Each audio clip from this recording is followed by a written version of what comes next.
C'est l'équipe Porsche qui nous accueille en ce mois de juin 1954. Les bolides allemands se tiennent prêts à relever le défi de la 22e édition du Grand Prix d'endurance du Mans. On sent l'effervescence qui monte dans la ville et dans la région, tant les 24 heures sont devenues un rendez-vous immanquable. Preuve du succès d'ailleurs, c'est la première fois que la télévision française a prévu de retransmettre une partie de la course en direct. En attendant, il convient de se préparer pour le week-end du 12 et 13 juin, date officielle de la compétition.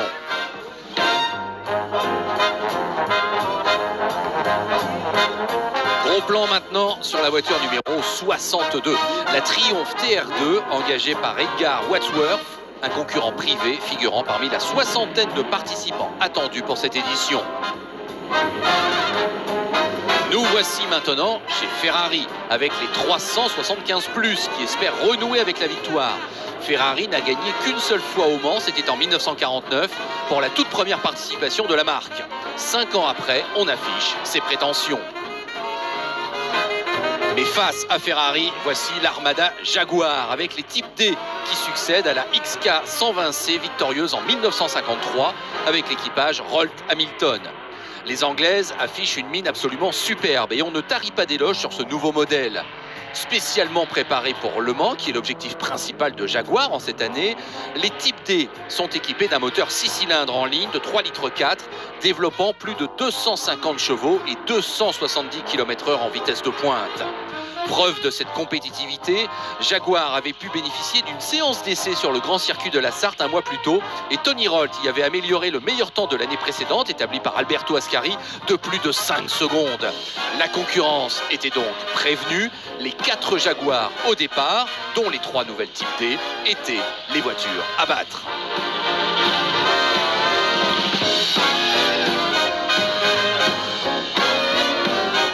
Abandonnons maintenant quelques instants le monde automobile prêt à rugir pour aller sur l'aérodrome du Mans, où un avion très attendu manifestement est sur le point d'atterrir.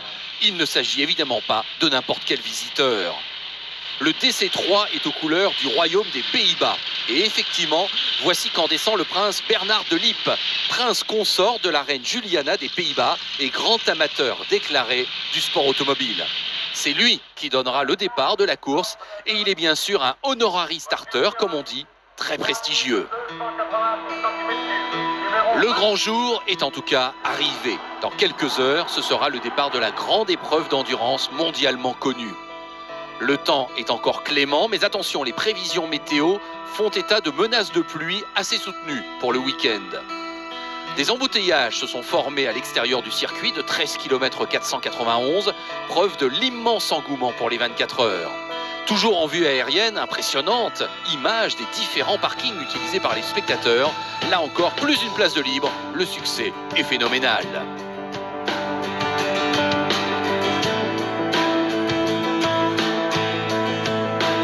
A noter que les 24 heures sont la 4e manche du championnat du monde des voitures de sport après les 1000 km de Buenos Aires, les 12 heures de Sebring et les 1000 milles. 3 courses et 3 vainqueurs différents, Ferrari, Oscar et Lancia. Cela promet pour le spectacle.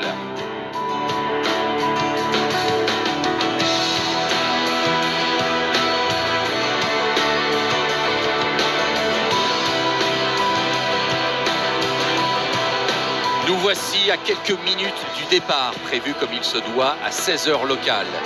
Les voitures viennent peu à peu se placer sur la grille de départ, en épi, où un imposant service d'ordre commence à organiser la procédure. Pour les équipes, il s'agit alors de procéder aux ultimes vérifications.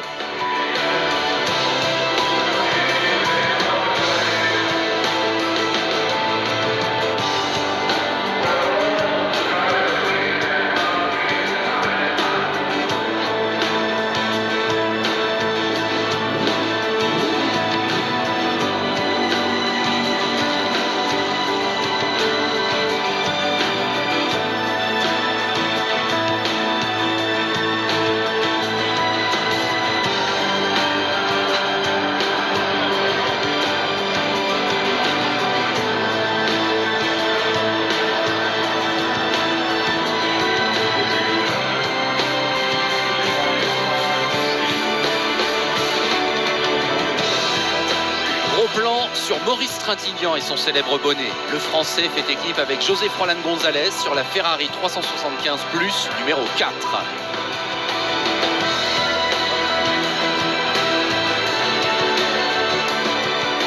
Le compte à rebours est maintenant lancé. Les autorités en charge de la sécurité sont en train de se caler. Le départ est imminent.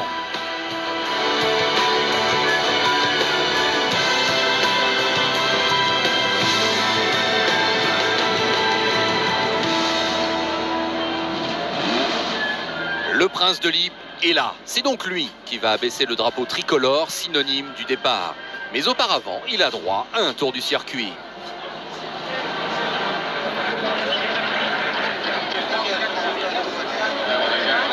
Et nous voici arrivés au moment fatidique. Dans quelques instants, les gendarmes évacueront à leur tour la ligne droite et il ne restera plus que les pilotes face à leur voiture. Tout le monde retient son souffle. L'instant est comme toujours solennel et grave. La magie du Mans va une nouvelle fois opérer.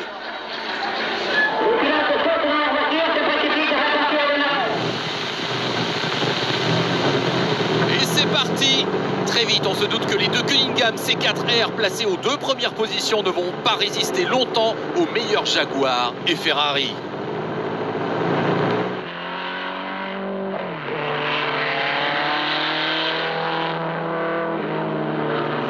Le premier leader est en effet Ferrari et c'est même un triplé qui se dégage pour l'instant avec González qui devance Paolo Marzotto et Robert Manzon.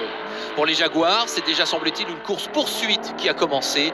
Le reste du peloton suit derrière.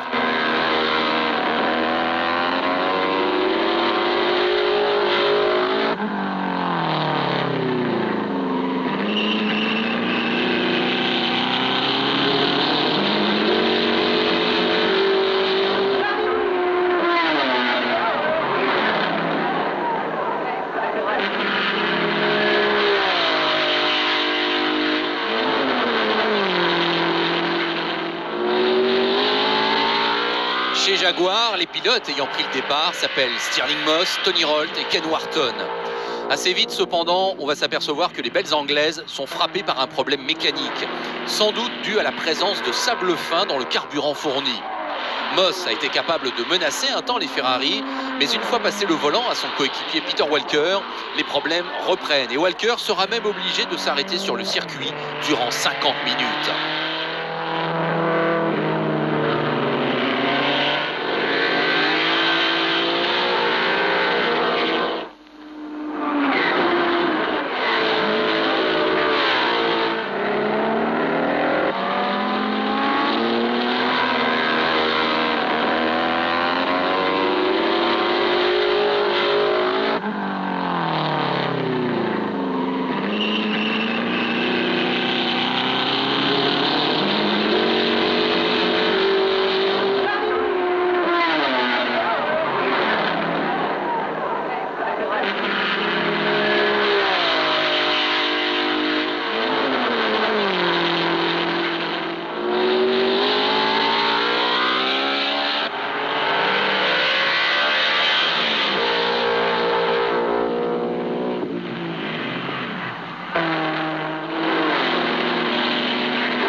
Le vent s'est levé sur le circuit et déjà la course est une alternance entre passage pluvieux et éclairci.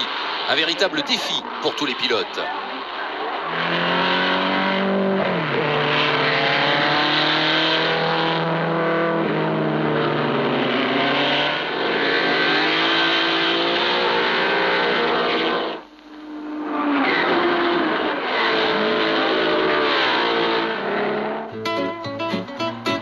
Nous sommes maintenant aux alentours de 20 h le samedi soir. Il y a déjà eu beaucoup d'abandons, comme par exemple l'Aston Martin de Carroll Shelby et Paul Frère, ou pour la Lagonda d'Eric Thompson. La tête de la course est occupée par González, qui n'a toujours pas passé le volant à Trintignant, l'Argentin devançant Marzotto, Louis Rosier sur la Ferrari numéro 5 et Peter Whitehead sur la meilleure Jaguar, la numéro 15, qui est en 5e position.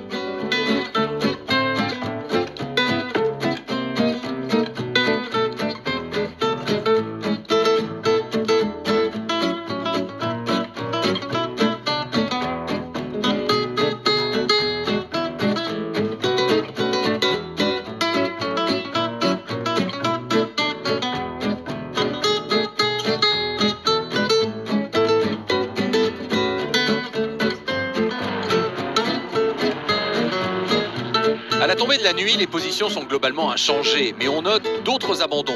Il y a notamment un accident assez sérieux pour la Talbot Lago de Pierre Mera qui s'accroche avec l'Aston Martin de Yann Jimmy Stewart. Ce dernier part en tonneau et se casse le bras. Toujours chez Talbot, Pierre Levesque doit renoncer, tout comme, et c'est évidemment un coup de théâtre, la Ferrari d'Umberto Maglioli. Stirling Moss, lui, a définitivement renoncé, tout comme l'autre Jaguar de Whitehead, Wharton, sur problème de transmission. Ferrari et Jaguar ont donc beau être les favorites, aucune équipe n'est épargnée.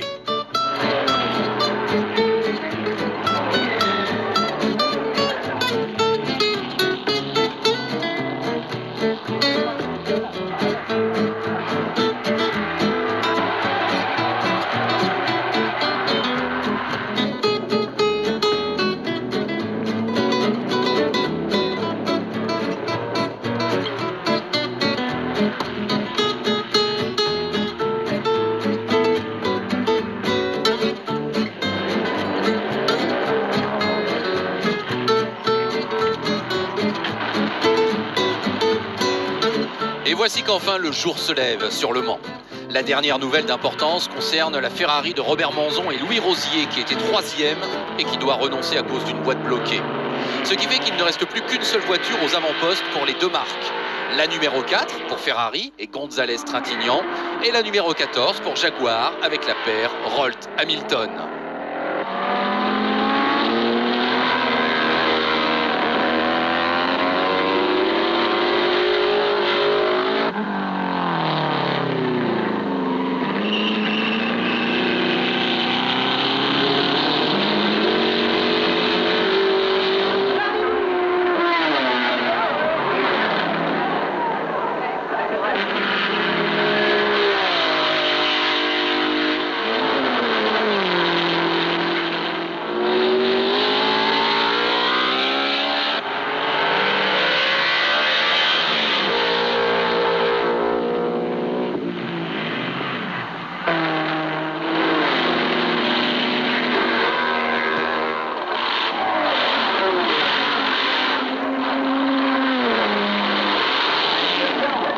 Durant toute l'épreuve, la pluie a joué avec les nerfs des pilotes et spectateurs. On a le sentiment que Ferrari est plus à l'aise sur le sec et que Jaguar est avantagé par des conditions précaires. Le suspense est donc total. Il faut rappeler que chacune de ces deux marques a déjà gagné dans la Sarthe, une fois déjà pour Ferrari et 2 fois pour Jaguar.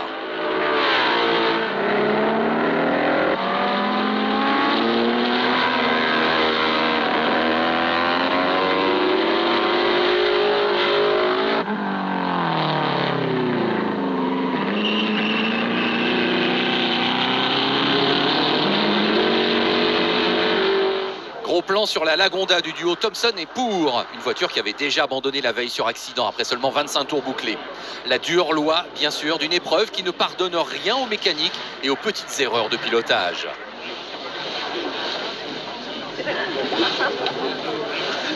Autre voiture ayant dû renoncer, les deux Fraser-Nash de Peacock et Ruddock, ainsi que celle de Northrop et Anderson. Fin de partie également pour les Kift de Ripon et Black, ainsi que la 48 pilotée par Truy et Hitchkins. Quant à Jaguar, mais oui, on l'a dit, elles n'ont pas été épargnées. La 12 et la 15 n'étaient déjà plus là à la mi-course. Toujours dans ce cimetière des éléphants, on trouve aussi les Ferrari 3 et 5. Heureusement que la 4 reste en tête, une position qu'elle a occupée immanquablement à la fin de chaque heure de course depuis le départ. On a aperçu aussi les Gordini. Il ne reste plus à ce moment qu'une voiture pour la marque française. On le comprend sur le grand panneau qui renseigne sur le classement de la course. À ce moment-là, la Ferrari numéro 4 est en tête avec 257 tours parcourus et elle a 2 tours d'avance sur la Jaguar numéro 14.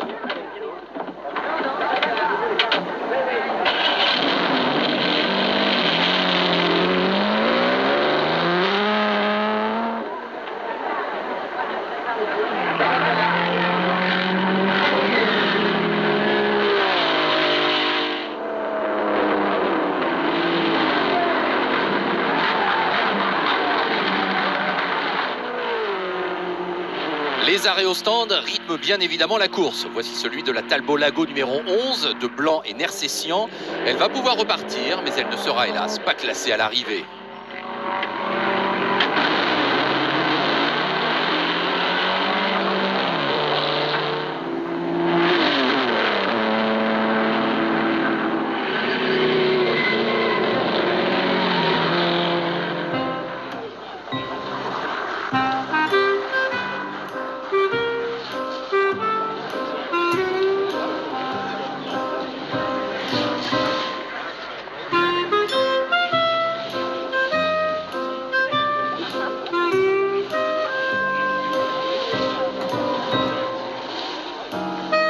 temps est alors clairement redevenu menaçant. On se doute qu'une nouvelle averse se dirige vers le circuit. À 3 heures de l'arrivée, c'est même un déluge qui s'abat sur tout le monde. Toutes les voitures évoluent alors au ralenti. Mais le grain passe et la piste ne tarde pas à sécher. L'écart reste inchangé entre la Ferrari de tête et la Jaguar lancée à sa poursuite. 2 tours toujours les séparent. L'ambiance dans les coulisses de ces 24 heures du Mans 1954 reste en tout cas bon enfant.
Sur la piste, l'arrivée n'est plus loin désormais.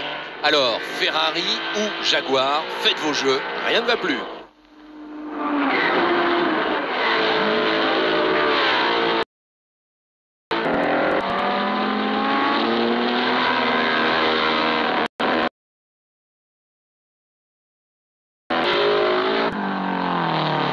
L'occasion nous est alors donnée d'admirer et de détailler quelques-uns des participants à ces 24 heures du Mans.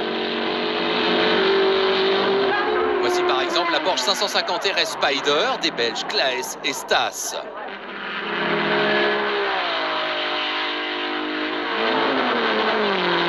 Groupés, voici 2 Bristol 450 qui sont dans le top 10. La Cunningham numéro 1 et son gros moteur Chrysler V8 de 5,5 litres. La Gordini T15S. La Fraser Nash Le Mans Coupé numéro 36. La VP 166R numéro 49 et son moteur Renault qui sera victime d'un accident peu après. La DB HB RMC, son moteur Panhard avec l'équipage Guignou Cornet. La Jaguar Type C de l'écurie Francorchamps. La DB numéro 57, la meilleure des 5 au départ. Et bien sûr, la Ferrari numéro 4 qui tient toujours bon face à celle qui la pourchasse inlassablement.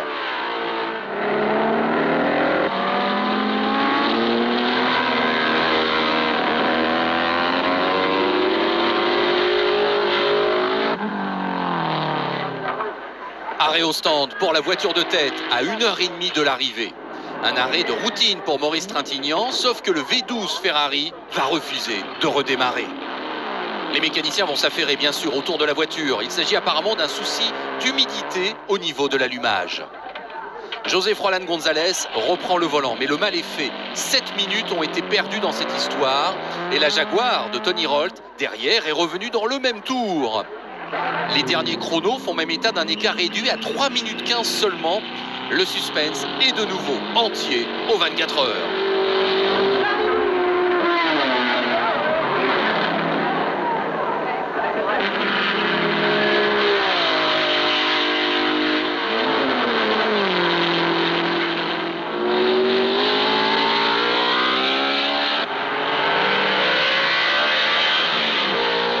Attention, un accident survient alors que les conditions sont évidemment loin de s'améliorer. Nous sommes à la courbe Dunlop et c'est un tête-à-queue, puis une touchette et finalement une grosse figure pour l'Osca de Pierre Légoni. Dommage, cette voiture était en tête de la catégorie 1500 cm3 et sans souci dans le top 10 de la course. Les autres concurrents réussissent à l'éviter. Il se passe de longues minutes avant que Légoni parvienne à repartir. En fait, il tente de se diriger vers les stands et il y parviendra. Des réparations de fortune seront tentées, mais la voiture pouvant toujours rouler, son coéquipier Lance McLean repartira et passera la ligne d'arrivée en 10e position. En vain, la voiture sera bel et bien disqualifiée.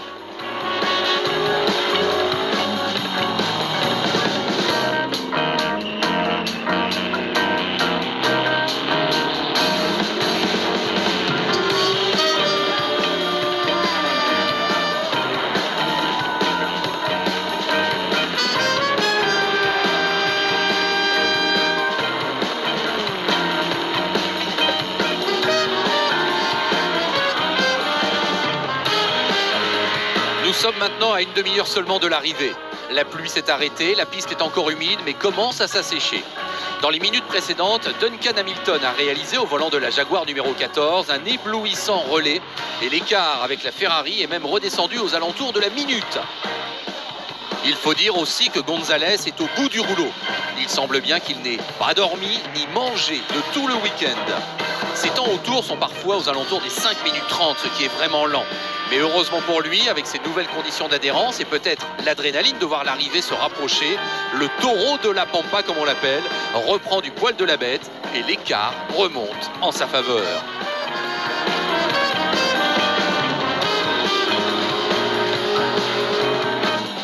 À quelques minutes de l'arrivée, le classement est le suivant. La Ferrari numéro 4 mène donc le bal devant la Jaguar numéro 14. On trouve ensuite la Cunningham de Spear et Johnston. Une autre Jaguar, la Type C de l'écurie Francorchamps, avec la paire Lawrence Waters. Et une autre Cunningham pour compléter le top 5, la numéro 1, pilotée par Briggs Cunningham lui-même et John Gordon Bennett. La première Gordini, 6e avec le duo Jacques Paulet-André Guelfi. La Jaguar de Duncan Hamilton jette ses dernières forces dans la bataille, mais on sent que c'est trop tard. Les spectateurs applaudissent même de manière évidente les futurs vainqueurs.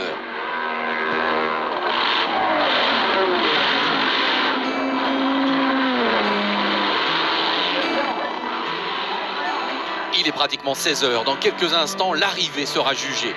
On attend fébrilement le passage de la voiture de tête. C'est donc Ferrari qui sort vainqueur de la grande affiche de cette année 1954.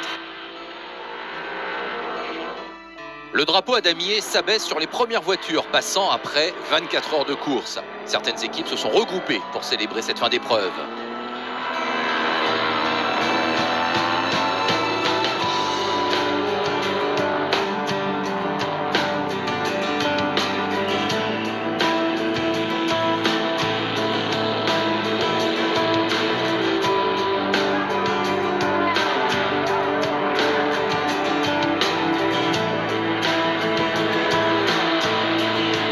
Et la voilà qui arrive, la Ferrari 375 Plus de José Froilán González et Maurice Trintignant qui remportent l'épreuve en ayant bouclé 302 tours, soit 4061,5 km très précisément. Belle performance des Cunningham et dommage pour la Jaguar qui n'aura pas démérité mais qui échoue finalement à 1 minute 30 des vainqueurs. Des performances remarquables compte tenu des conditions climatiques. Malgré la pluie et les averses fréquentes, les vainqueurs, à 2 tours près, ont bouclé la même distance que celle de l'année précédente où il avait fait beau. Les 3 Bristol engagés posent fièrement à l'arrivée qu'elle rallie en 7e, 8e et 9e position. La BG Le Mans Coupé numéro 54 se classe 17e. À signaler que le record du tour est littéralement explosé par Gonzalez. En 4:16.8, il améliore la marque de 1953 de plus de 10 secondes. L'Argentin avait donné à Ferrari sa première victoire en Formule 1 en 1951. Il donne à la marque italienne son premier succès dans la Sarthe sous l'appellation officielle Scuderia Ferrari. Il devient aussi le premier pilote à avoir remporté un Grand Prix de F1 et les 24 heures du Mans. Et enfin, accessoirement, Ferrari conforte sa place de leader au championnat du monde. Au final, ce sont certainement les temps passés dans les stands qui auront été déterminants.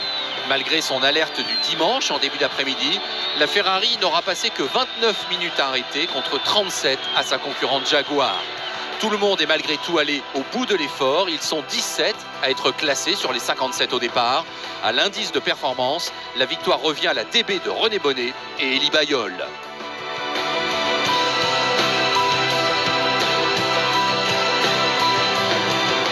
Ainsi se termine une édition mémorable, marquée par une météo souvent exécrable, mais aussi par un duel de toute beauté et la victoire d'une marque emblématique qui allait continuer à écrire par la suite quelques-unes des plus belles pages de l'histoire des 24 heures.